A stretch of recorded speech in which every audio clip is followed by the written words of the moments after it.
బలిపీఠం ఎదుటనే నీ అర్పణ విడిసే మొదటి వెళ్ళి నీ సహోదరునితో సమాధానపడు. తర్వాత వచ్చి ఏమన్నాడు? తర్వాత వచ్చి ఏమన్నాడు? పోస్టు నువ్వు వదిలేరా అబ్బాయి, నువ్వు ప్రార్థన చేసినా నేను వినను. మొదటగా నీకు జ్ఞాపకం వస్తుంది, నేను చెప్తున్నాను వెళ్ళు. నీ మొదటగా వెళ్ళి నీ సహోదరుడితో సమాధానపడు. అర్పణ ఏమన్నాడు? అర్పణ వదిలేమన్నాడు. ఆపే. నువ్వు ప్రార్థన చేస్తే ఎవరికి కావాలి? నువ్వు ప్రార్థన చేస్తే ఎవరికి కావాలి? దేవుడితో యథార్థంగా చేయాలి. యథార్థంగా చేయకుండా నీ సహోదరుడి మీద బాధ ఉంటే నువ్వేం చేయాలి? ఏమన్నాడు? విడిసే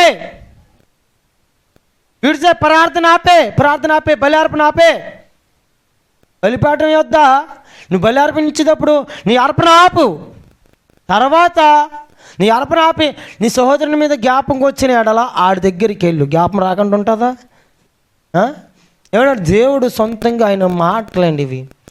ముందెళ్ళు, నీ సహోదరుడు సమాధానపడు, ఏకమత్సవవు. అప్పుడు వచ్చి నాకు ప్రార్థన చెయ్యి. అర్పణ అంటే ఏంటంటే మన హృదయమును, ప్రార్థన అంటే ఏంటంటే మన హృదయం దేవునికి అర్పించుకున్నట. దేవునామాన్ని సుస్థిరం కలిగిన గాక. నీ హృదయం అర్పించేటప్పుడు నీ హృదయంలో నీ సహోదరుని మీద భేదం దేవుడు కనబడుతుంది, మరలా నువ్వేం చేయాలి? ఆపేయాలి. దేవునికి కనబడుతుంది, నీకు కనబడుతుంది. వెళ్ళిపోను ముందు నీ సహోదరుతోను. ముందు ఆడిని ఏమని అడుగుతావు? సమాధాన పడంటే ముందు వెళ్ళి నీ సహోదరుని క్షమించని అడుగు. ఆడితే తప్పు, నీ తప్పు కాదు. అయినా సరే నువ్వేం చేయాలంటమ్మా?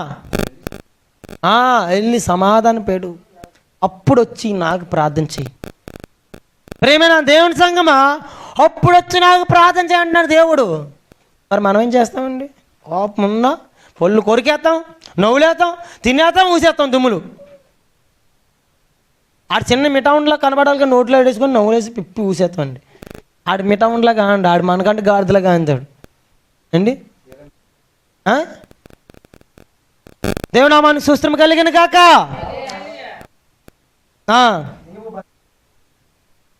అవునా, నీ బలిపీఠం యొద్ద అర్పణము అర్పించుచుండగా నీ మీద నీ సహోదరునికి విరోధం ఏమి ఉండకూడదంటండి. చాలండి. నీ సహోదరునికి విరోధం ఏమి ఉండకూడదు, నీ సహోదరుని మీద నీకు విరోధం ఏమి ఉండకూడదు, ఆడికి నీ మీద విరోధం ఉండకూడదు. తెలుసా? ఆడికి నీ మీద విరోధం ఉండకూడదు, ఆడి మీద నీకు విరోధం ఉండకూడదు. అలా గున్నుదప్పుడు నువ్వు యథార్థవంతుడు అని అంచబడతావు. దేవునామాన్ని చూస్తున్నాం కలిగిన గాక. అలా గున్నుదప్పుడే నువ్వు దేవుడి దృష్టిలో దీవెనకారంగా ఉంటావు. నువ్వు చేసే పనులన్నీ బాగుంటాయి, కానీ నీ ఇంటి వైపును బాగోదు. నీతిగా బతకాలనుకున్నవాడు గృహ కట్టాలంటే ఎలా ఉంటుందో తెలుసండి. తర్వాత గృహ కట్టే దాంట్లో నీతిగా బ్రతకాలనుకుంటున్నారు, కానీ ఇంట్లోనూ సమాధానం లేదు. అలాంటి గృహ కట్టినా లేట్ అయిపోద్ది. తర్వాత నీతిగా బతకాలనుకుంటున్నాడు, గృహం కట్టినా లేట్ అవుతుంది. ఎంత లేట్ అవుతుందండి గృహ కట్టాలండి? మాటలండి. యెహోవా ఇవాళ ఇది గృహమును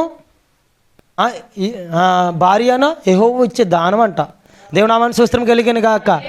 గృహమును భార్యను యెహోవా ఇచ్చే దానం లేకపోతే బ్రతకలేరు. ఎవరు బతకలేరు వీళ్ళు. ఆ దానం ఉండాలి. దేవుడితో పోరాడాలి, దేవుడితో నడవాలి. ఏమని చూడండి, మీ సహోదరుని మీద మీకు విరోధం ఏమని ఉంటే ముందు ఆపిమన్నాడు. మరి నీ ప్రార్థన ఎవరికి కావాలండి? ఎవరికి అవసరం లేదు నీ ప్రార్థన. దేవుడే పోమంటున్నాడు. ముందు నీ సహోదరుడితో సమాధానపడు. నా వద్దకు రా. అప్పుడు ప్రార్థన చేయి. నీ హృదయంలోకి నేను వచ్చి కలిసి భోజనం చేద్దాం మన ఇద్దరిని. ఏమన్నాడు? అప్పుడే వస్తాను నీ హృదయంలోకి. ఏంటి మన హృదయం చూడ్డండి చూస్తాడు. నీ హృదయంలో ఏముందో తెలుసు.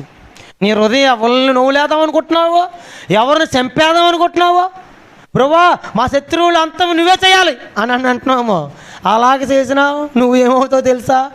యుద్ధుడివే అవుతావు, నువ్వు శాపగ్రస్తుడు అవుతావు.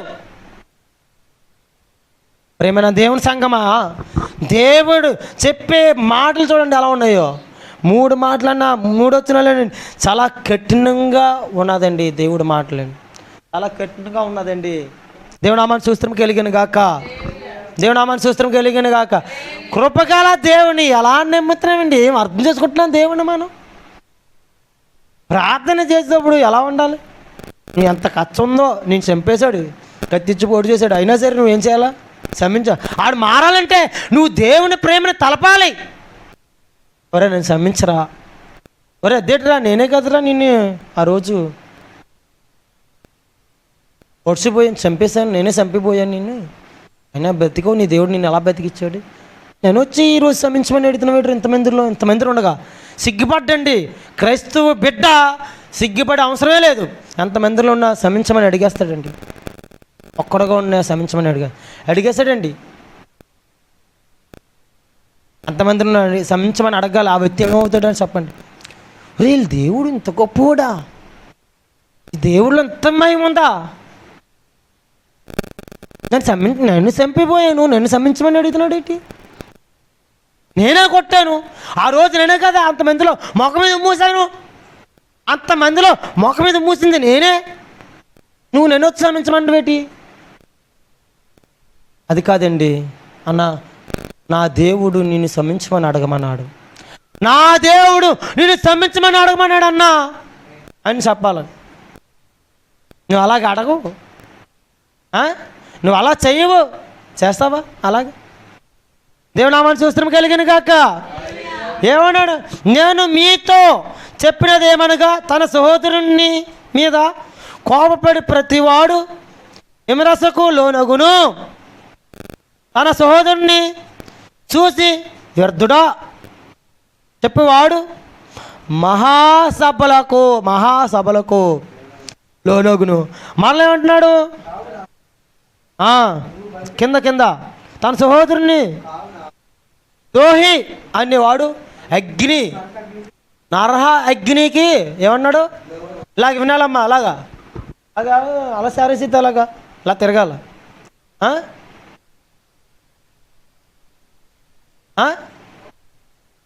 ద్రోహి అని అంటే ఏమవుతుందంట? నరక అగ్నికి లోనగును.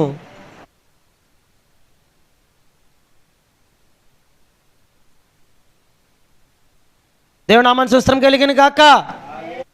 అండి ద్రోహి అంటే నరకగ్నికి పాలైపోతారంటే పాలైపోతాడు అండి. నరకగ్నికి పాలైపోతారంటే అయిపోతారు, నరకగ్నికి పాలైపోతారు. నరకగ్నికి పాలైపోతే మరి ఇంకేముంది? ఇచ్చిన నరకం. అంటే మహాసభలు అంటే ఏంటి? మహాసభలు నువ్వు నెక్క చెప్పాలి దేవుడికి నెక్క చెప్పాలి. నీ సహోదరుని అసలు క్షమించలేదు, నీకు నన్ను ఎందుకు పరలోకి ఇవ్వాలి? సాతాను అంటుంది పక్క నుంచని, ప్రభువా వీడు ఏం చేశాడు తెలుసా? నువ్వు వాక్యం ఉంది కదా, నీ వాక్యంలో సహోదరుని దేశించేవాడికి నువ్వు పరలోకం ఇవ్వు కదా అంటాడు దేవుడు. ఎవరో దేవుడి దగ్గర చెప్తుంటాడు. నీ సినిమా అల్లా వేసి, నీ చరిత్రలు వేసి చూపిస్తాడు. వ్యభిచారం చేసేవారు కూడా చెప్తాడు దేవుడు. ఇంకో వీళ్ళు ఆ సెట్లు ఆడతాడు, ఆ సెట్లని శాసికానికి ఆడతాడు. ఇంకో ఈ సెట్ల దగ్గర వీళ్ళు ఇక్కడే అభిసారం చేశారు. జంతు ప్రభావన కొండల్లో చెట్టల్లో ఇప్సారానికి దిగజారారు, దొంగతనానికి దిగజారారు. వీళ్ళు మోసం ఇదే అని చెప్తాడు దేవుడితో. ఇడికి పరలోకి ఇచ్చేస్తావా, ఈమెకి పరలోకి ఇచ్చేస్తావా, ఇడికి పరలోకి ఇచ్చేస్తావా అంటాడు దేవుడి దగ్గర చెప్తుంటాడు. వాడు ఏం చేస్తాడు? నరకానికి నేను తీసుకెళ్ళడు వాడి పని. ఎందుకంటే దేవుడితో సవాల్ చేసేవాడు. నాకేవలేని పరలోకుని పిల్లలకి ఇస్తూ ఊరుకుంటానా? అందరిని చూడు అలా నడిపిస్తాను నరకానికి అన్నాడు. నడిపిస్తున్నాడు అంటాడు. ఆడు చెప్పింది నెరవేరుస్తున్నాడు. అది నువ్వు దేవుడికి ఇచ్చిన మాట. ప్రేమైన దేవుని సంగమా, మనం ఎంతోమంది దేవుడికి ఎన్నో మాటలు ఇస్తాం. మాట ఈకముందే, మొక్కుబడి అనుకోకముందే నువ్వేం చేయాలి? ఏం చేయాలంట? నువ్వు ఆలోచించాలి. నువ్వు అలాగ ఆలోచించిపోతే ఎంత దారుణానికి గురవుతావు తెలుసా? ఎంత దారుణానికి గురవుతావు తెలుసా? ఆలోచించాలంటాం ఎన్నోసార్లు. ప్రభు బతికితే నీకోసం వేస్తాను. దేవుడు చూడబడుకోమని ఆ బిడ్డ ప్రార్థన చేద్దాం అనుకున్నాను, పడుకుంది నిద్రపోతలా, తినేసింది మాంసం ఇవన్నీ పడుకుంది. అప్పుడు కాదు ఇశ్రాయేల్ కాడరా మాంసం తినేసి పొల్లుల్లో మాంసం పొడుచుకుంటున్నారంటే వీళ్ళకి ఇంకా గుణపాటు రాదని నేను ఏం చేశాడు? వదిలేసాడు, చెయ్యి వదిలేశాడు. అయిపోయారా? టపుక్కుమని టిప్పుకుమని పేలిపోయారు అంతే. ఇది మనిషి జీవితం. మన ఇశ్రాయేలు జీవితం జ్ఞాపకం తెచ్చుకుంటే సొనుగుతే అయిపోయారు వాళ్ళ పని. మరి మన సొనగొచ్చా అలాగా? మన సొనగొచ్చా? దేవుడు నా మనసు ఉస్తరం కలిగిన కాక. చూడండి అక్కడ 2 మాటలు మీకు చెప్తాను.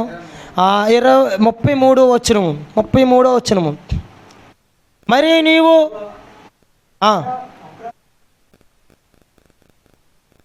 మరియు నీవు ఆ ప్రమాణము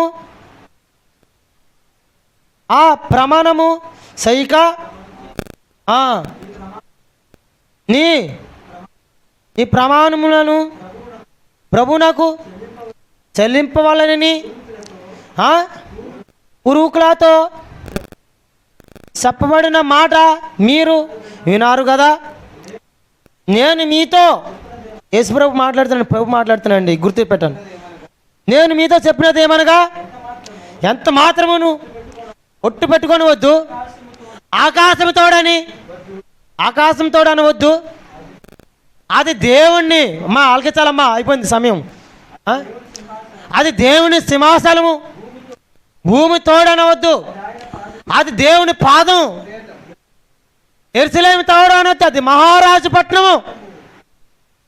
నీ తల తోడనవద్దు, అది ఒట్టు పెట్టుకొని వద్దు. నీ తలతోడని ఒట్టు పెట్టుకొని వద్దు.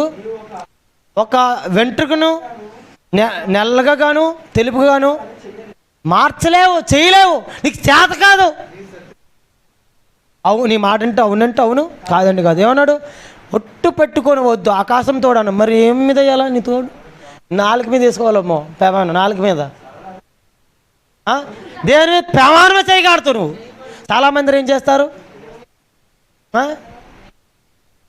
అండి, నేను అంటాను అబద్ధం ఆడితే ముందు సంప మీద ఒకటి కొట్టుకోవాలి, నాలుగు మీద ఓత పెట్టుకోవాలి. అబద్ధం ఆడే ముందర అబద్ధాలు రావు. నువ్వు నాలుగు గడిపి పోతుంది, ఇక మోకుండా అయిపోతాను భయం. దేవుడు నామానికి స్తోత్రం కలిగిన. ఆకాశం తోడు అనవద్దు, భూమి తోడు అనవద్దు. దేవుడు అంటే ఎన్ని ఒట్లు వేస్తారండి, తల్లారితే ఒట్లు. నీతో సరి, నీ పిల్లలతో సరి. నేను చేయలేదు, నా పిల్లలతో సరి. ఇటు పిల్లలు నాశనం అయిపోవాలి, ఇటు కుటుంబం నాశనం అయిపోవాలా. ఈమె కుటుంబంలో నాశనం చేసుకుంటుంది. దేని ద్వారాగా? ఒట్టులు వేసుకొని. తలతోడు గాడ అనవద్దు, నీ తలతోడన్ని గాడ చెప్పొద్దు అన్నాడు. ఎందుకంటే ఒక్కంటికి నువ్వు నెల్లగా కానీ తెల్లగా కానీ మార్చలేవు. చేత కాదు, నీకు చేత కాదు. దేవుడు చెప్పిన మాట వినపోతే నువ్వు ఒట్లేస్తున్నట్టు నువ్వు నరకానికి పాలు పంపులవుతావు. దేవుని బిడ్డగా జీవిస్తూ దేవుని మాటలు నడుస్తూ నువ్వు ఎన్ని మార్లు నువ్వు ప్రార్థన చేస్తున్నావో, నువ్వు ఎన్నిసార్లు చేస్తున్నావో, నీకు ఇబ్బందికాలం ఉంది అన్నీ తెలుసు దేవుడికి. బాగా ఎండకు మాడిపోతున్నావా, ఊపిరి ఆడలే సమయం ఉందా, ప్రభా కొంచెం శ్వాస నేను చిన్నగా ప్రార్థన చేసుకోవడానికన్నా అని అడుగుతున్నావా, వింటాడు దేవుడికి, వచ్చేది వింటాడు గ్యారంటీగా.